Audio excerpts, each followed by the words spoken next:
part of that world. But what is the world of The Little Mermaid? Well, it's not too different from the one we know and love from the modern Disney retelling.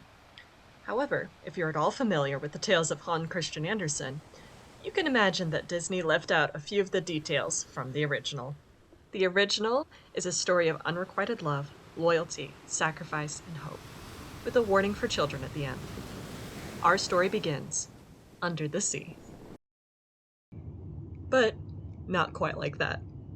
Every year, the Little Mermaid watches her sisters go to the ocean surface, and each year she longs to see the sights they describe there. On her 15th birthday, she goes to the surface for the first time. She sees a prince drowning in a shipwreck and swims him to shore. In rescuing him, she falls in love.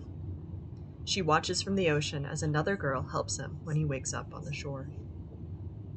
The Little Mermaid asks her grandmother about humans and learns that while mermaids live 300 years, they turn to sea foam when they die. However, humans live such short, piddly lives, but they have immortal souls. They continue where the Little Mermaid would not. However, if she could get a human man to love her more than his father or mother, and have a priest give her hand in marriage, part of his soul would become hers. The Little Mermaid made a deal to get legs and join the human world. She would get legs, yes, but every step would cause her feet to bleed with stabbing pain. She would have as long as it takes to marry the prince, but the moment he married another, she would turn to sea foam. She makes it to the surface and meets the prince, who is taken by her beauty and facial expressions and takes her home to the castle. That night, during the party, she joins in the dancing, each beautiful step full of agony, and the prince decides to keep her by his side. They fall in love over the years, but the prince says he will only marry the woman he fell in love with when she rescued him. A political marriage is arranged, and when the prince sees the princess, he recognizes her as the woman who saved him when he washed up on the beach, and loves her with all his heart. That night, at the ball, the Little Mermaid dances for him one last time, leaving blood in her steps. The night before the wedding, the Little Mermaid's sisters appear, their hair gone.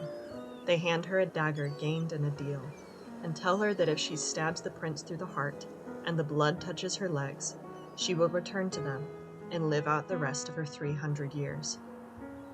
She walks into his tent where he is sleeping, his new love beside him, but throws the dagger into the sea.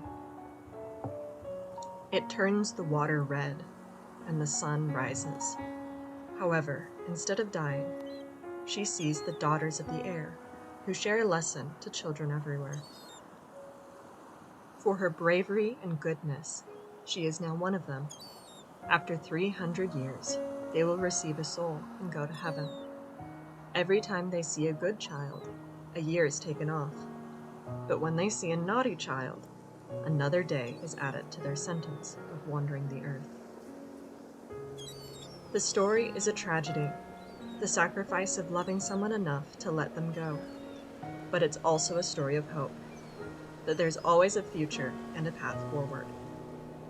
Disney might not have been exact to the original, but they created a whole new world to discover, leaving us with great opportunities to dive into stories told for generations and the lessons they give.